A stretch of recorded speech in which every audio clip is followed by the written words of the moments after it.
남편은 묵묵한 사람이었습니다. 애정 표현이 많지는 않았지만 성실한 태도 하나만큼은 믿을 수 있었습니다.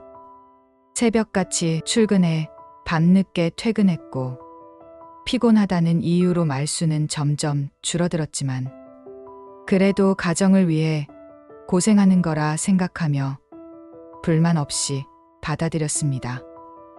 그런데 어느 날부터인가 남편의 행동이 달라지기 시작했습니다. 퇴근 시간이 늦어지는 날이 잦아졌습니다. 주말에도 회사에 일이 있다며 외출하는 경우가 많아졌습니다. 출근할 때는 향수 냄새가 짙게 풍겼고 옷차림에도 더 신경을 쓰는 듯 보였습니다. 처음엔 별 생각 없이 넘겼습니다. 이제 곧 정년이 다가오는데 회사에서 남편에게 더 많은 일을 맡기는 걸까? 아니면 그동안 바쁘게 살아오느라 자기 자신을 신경 쓰지 못했는데 이제야 조금 여유가 생긴 걸까? 저는 최대한 긍정적으로 생각하려 했습니다. 괜한 의심으로 부부 사이를 망치고 싶지 않았습니다. 30년을 함께 살아온 사람인데 이제 와서 내 남편이 나를 배신할 거라고는 생각할 수 없었습니다. 그러나 작은 불안은 점점 커져만 갔습니다. 어느 날은 출근한 지 몇 시간도 되지 않아 갑자기 집으로 돌아왔습니다. 아, 서류를 깜빡했어. 그렇게 말하며 침실로 들어간 남편의 뒷모습을 보는데 가슴이 이상하게 답답했습니다. 그날 밤 남편의 옷을 정리하던 도중에 평소 남편이 사용하는 휴대폰이 아닌 다른 디자인의 휴대폰이 있었습니다. 저는 회사 폰이라고 생각했고 그대로 넣어 두려고 하는 순간 그 화면에 낯선 메시지가 떠 있었습니다. 자기야, 내일은 내가 사준 속옷 입고 와. 그 순간 손이 덜덜 떨렸습니다. 머릿속이 새하얘졌습니다. 하지만 저는 끝까지 믿고 싶었습니다. 무언가 오해일 수도 있다고, 내가 잘못 본 걸 수도 있다고. 하지만 불안은 사라지지 않았습니다. 그리고 저는 그날 이후 남편의 행적을 하나하나 확인하기 시작했습니다. 지금 와서 돌이켜보면 아마 그때부터 이미 제 결혼 생활은 끝나 있었는지도 모릅니다. 저는 단지 그 사실을 받아들이고 싶지 않았을 뿐입니다. 저는 남편을 믿었습니다. 아니, 믿고 싶었습니다. 하지만 사람의 촉이라는 게 있나 봅니다. 한 번 의심이 싹트고 나니 모든 것이 이상해 보이기 시작했습니다. 남편은 평소보다 휴대폰을 더 자주 확인했습니다. 전화가 오면 일부러 저를 피해 통화했고 문자 알림이 오면 재빨리 화면을 내렸습니다. 예전에는 식탁 위에 무심히 두던 휴대폰을 이제는 늘 손에서 놓지 않았습니다. 샤워를 갈 때도, 화장실에 갈 때도, 침대에 누울 때도 그 행동이 얼마나 부자연스러운지 저는 뻔히 알면서도 외면하려 했습니다. 하지만 마음 한편에서는 불안이 점점 커져만 갔습니다. 그러던 어느 날 남편이 샤워를 하러 들어간 사이 저는 충동적으로 남편의 그 휴대폰을 손에 쥐었습니다. 자기 없으면 이제 못 살아. 우리 언제부터 같이 살 수 있어? 심장이 덜컥 내려앉았습니다. 한 글자씩 또박또박 읽어 내려가는데 제 손이 덜덜 떨리기 시작했습니다. 그 순간 욕실에서 물소리가 들려왔습니다. 남편이 언제 나올지 몰라 저는 급히 핸드폰을 내려놨습니다. 하지만 제 머릿속은 이미 엉망이 되어 있었습니다.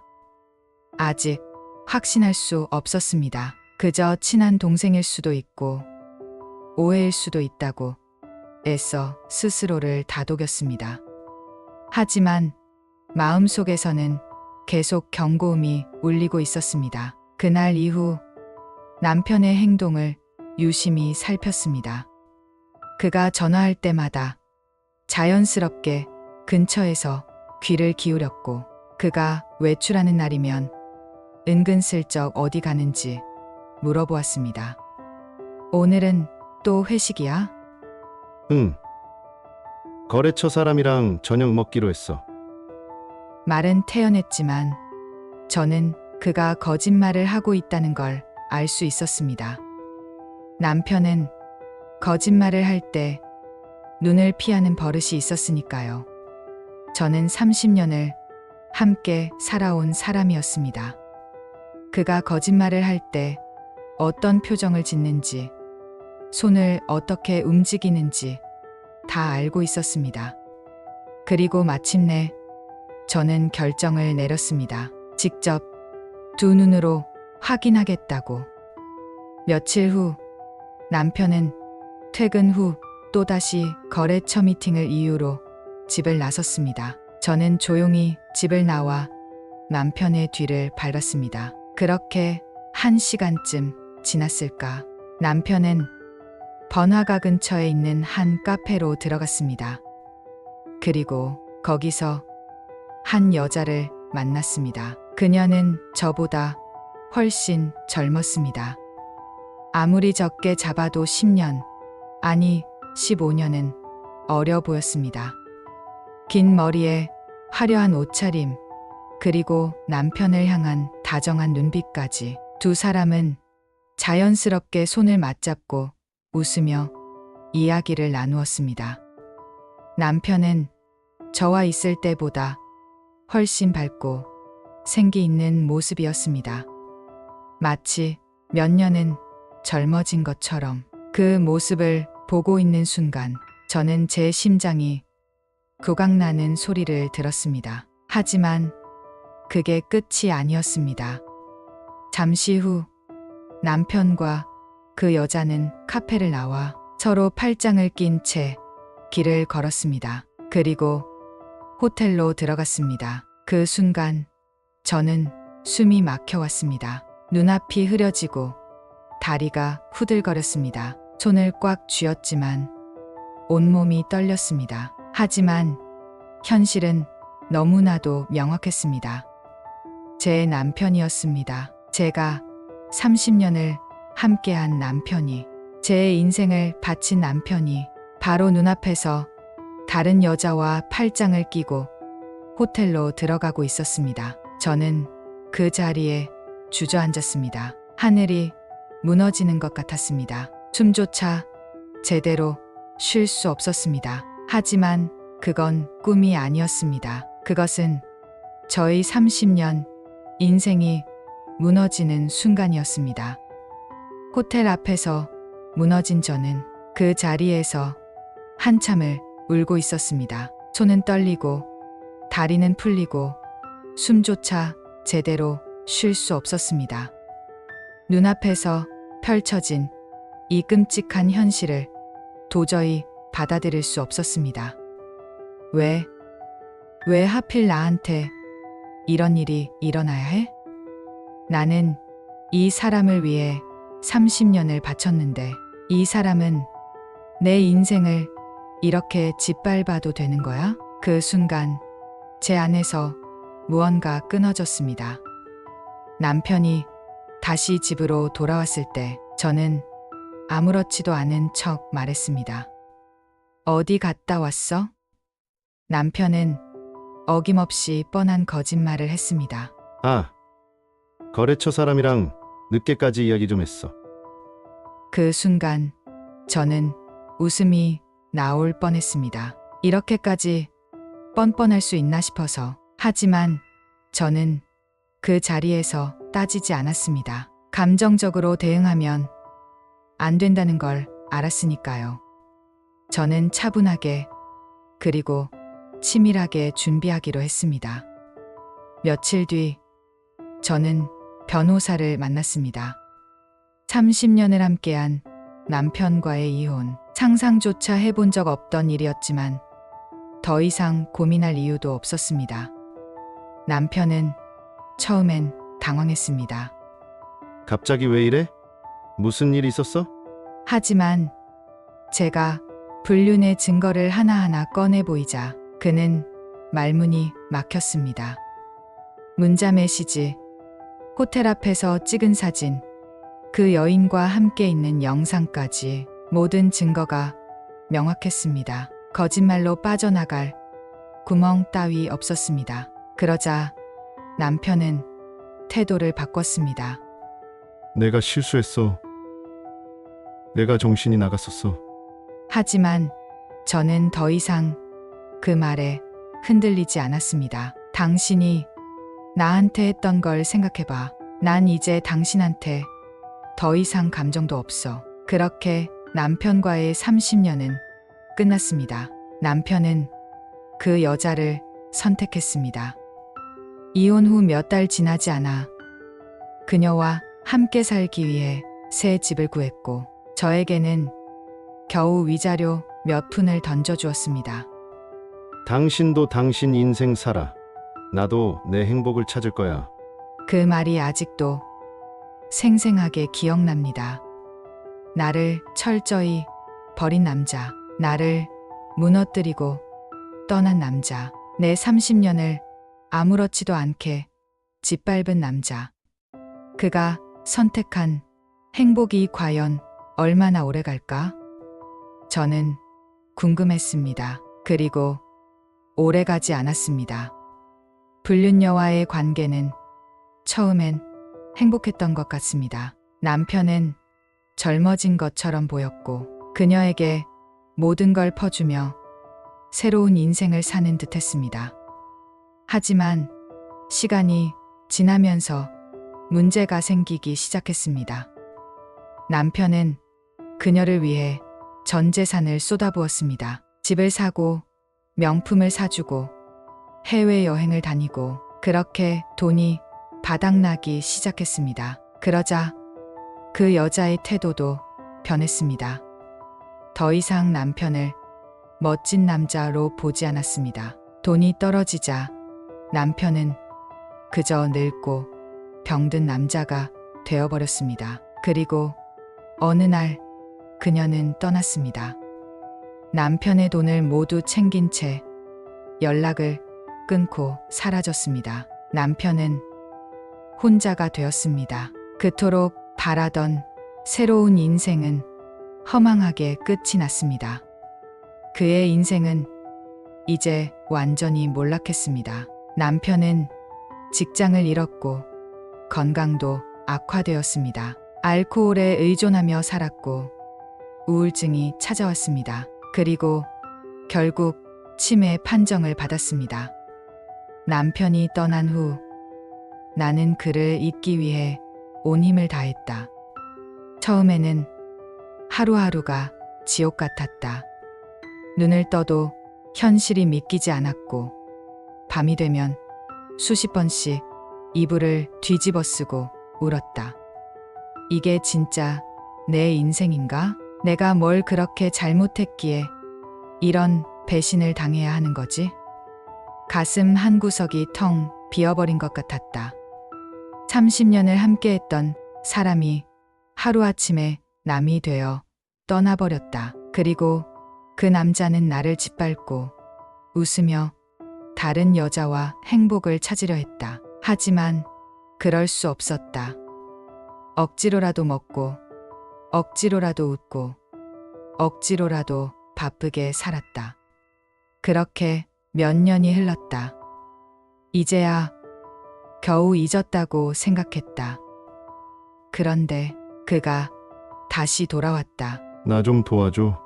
그를 처음 본 순간 나는 숨이 멎는 것 같았다. 몇 년 만에 다시 만난 남편은 내가 기억하는 그 사람이 아니었다. 그는 초췌했다. 머리는 헝클어져 있었고 얼굴에는 깊은 주름이 패여 있었다. 눈빛은 텅 비어 있었고 옷차림도 흐트러져 있었다. 나 갈 곳이 없어. 그는 흐느끼듯 말했다. 나는 아무 말도 하지 못했다. 이 사람이 정말 내 남편이 맞나? 한때 나를 배신하고 떠났던 그 사람이 나를 철저히 버리고 다른 여자와 새로운 삶을 시작했던 그 사람이 그런데 이제 와서 나에게 도와달라고 한다고? 나는 아무 말 없이 그를 바라보았다. 그 순간 머릿속에는 수많은 기억들이 떠올랐다. 남편의 핸드폰에서 발견한 낯선 문자들, 호텔 앞에서 무너졌던 그날 밤, 나를 비웃듯 떠나면서 던졌던 마지막 한마디. 당신도 당신 인생 살아. 나도 내 행복을 찾을 거야. 그때의 그 모습이 너무 선명해서 내 심장은 다시 조각나는 것 같았다. 그런데 지금 내 앞에 있는 그는 너무나도 초라하고 불쌍했다. 마치 모든 것을 잃고 버려진 사람처럼. 나는 조용히 물었다. 그 여자는? 그는 고개를 푹 숙였다. 그리고 한참을 뜸 들이다가 겨우 입을 열었다. 떠났어. 왜? 내가 아프니까. 순간 헛웃음이 나왔다. 어이가 없어서. 그 여자는 남편이 치매 판정을 받자 더 이상 그를 돌볼 이유가 없다고 생각했던 거다. 그가 가진 돈을 모두 챙긴 채 그가 가장 힘든 순간에 그를 버리고 사라진 거다. 그리고 이제 남편은 나를 찾아온 거다. 그를 한때 아내였던 나만이 받아줄 거라고 믿고 나는 이미 후회하고 있다. 이 남자를 믿고 살았던 30년을, 이 남자의 뒷바라지를 하며 살아온 내 인생을. 그런데 이제 와서 또다시 이 사람을 위해 남은 인생을 바쳐야 한다고? 내 인생은 도대체 언제쯤 내 것이 되는 걸까? 남편은 이제 자주 나를 알아보지 못한다. 때로는 나를 그 여자의 이름으로 부르기도 하고 때로는 자신의 어머니라고 부르기도 한다. 그는 모든 걸 잊어가고 있지만 나는 그가 내게 준 상처를 절대 잊을 수 없다. 그런데도 나는 이 사람을 끝까지 책임져야 할까? 아니면 그래도 부부였으니 마지막까지 돌봐야 하는 걸까?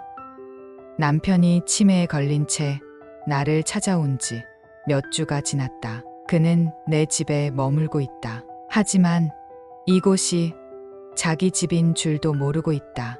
어떤 날은 낯설어하며 두리번거리고 어떤 날은 익숙한 듯 평범한 일상을 보낸다. 그리고 어떤 날은 나를 그 여자의 이름으로 부른다. 여보, 물 좀 줘. 왜 대답이 없어? 서운하게. 나는 그 말을 듣고도 아무런 감정을 드러내지 않는다. 이미 수십 번, 아니 수백 번 들었던 말이다. 하지만 여전히 심장이 덜컥 내려앉는 기분이다. 이 상황을 아는 사람들은 저마다 조언을 한다. 그래도 한때 부부였잖아. 끝까지 챙겨주는 게 사람이 할 도리야. 너 아니면 누가 돌봐?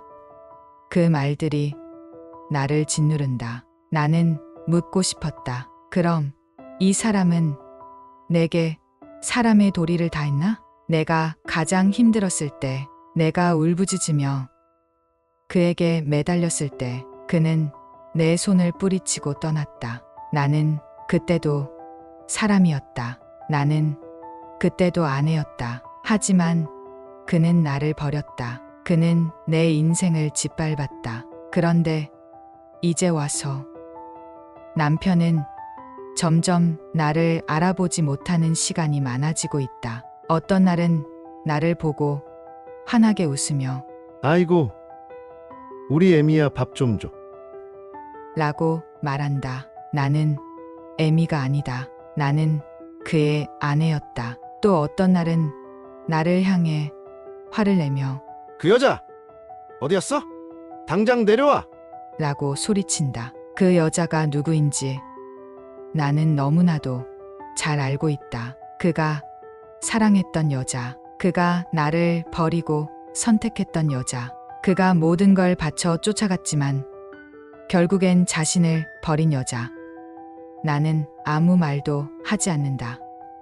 그가 소리를 지르든 울든 화를 내든 이제는 아무 감정도 들지 않는다. 그냥 공허할 뿐이다. 솔직히 말하면 나는 이제 이 사람을 돌보는 것이 힘들다. 이건 단순히 감정의 문제가 아니다. 치매 환자를 돌보는 것은 너무나도 현실적인 문제다. 남편은 혼자 밥을 먹을 수도 없다. 화장실도 혼자 가지 못하고 때때로 실수를 한다. 새벽이면 이유 없이 나가겠다고 소리를 지른다. 때때로 나를 아내가 아니라 남처럼 대한다. 나는 매일 이 사람을 보살피면서 이제야 겨우 되찾았던 내 인생을 다시 잃어가고 있다. 나는 이 사람을 돌보기 위해 내 삶을 포기해야 할까? 나는 다시 이 사람의 아내가 되어야 할까? 하지만 나는 여전히 이해할 수 없다. 이 사람은 내가 돌봐주길 원하면서도 여전히 나를 그 여자의 이름으로 부른다. 그럴 때마다 나는 숨을 깊이 들이마신다. 그리고 다시 혼잣말을 한다. 어쩌면 나는 이 남자를 떠나야 할지도 모른다. 만약 내가 이 사람을 돌보지 않는다면 그는 요양원에 가야 할 것이다. 나는 그 답을 모른다. 하지만 누군가는 내게 말해줬으면 좋겠다. 당신은 이제 당신의 삶을 살아도 된다고. 오늘 영상도 재밌게 보셨다면 구독과 좋아요 부탁드립니다. 다음번에도 재밌는 영상으로 찾아뵙겠습니다. 감사합니다.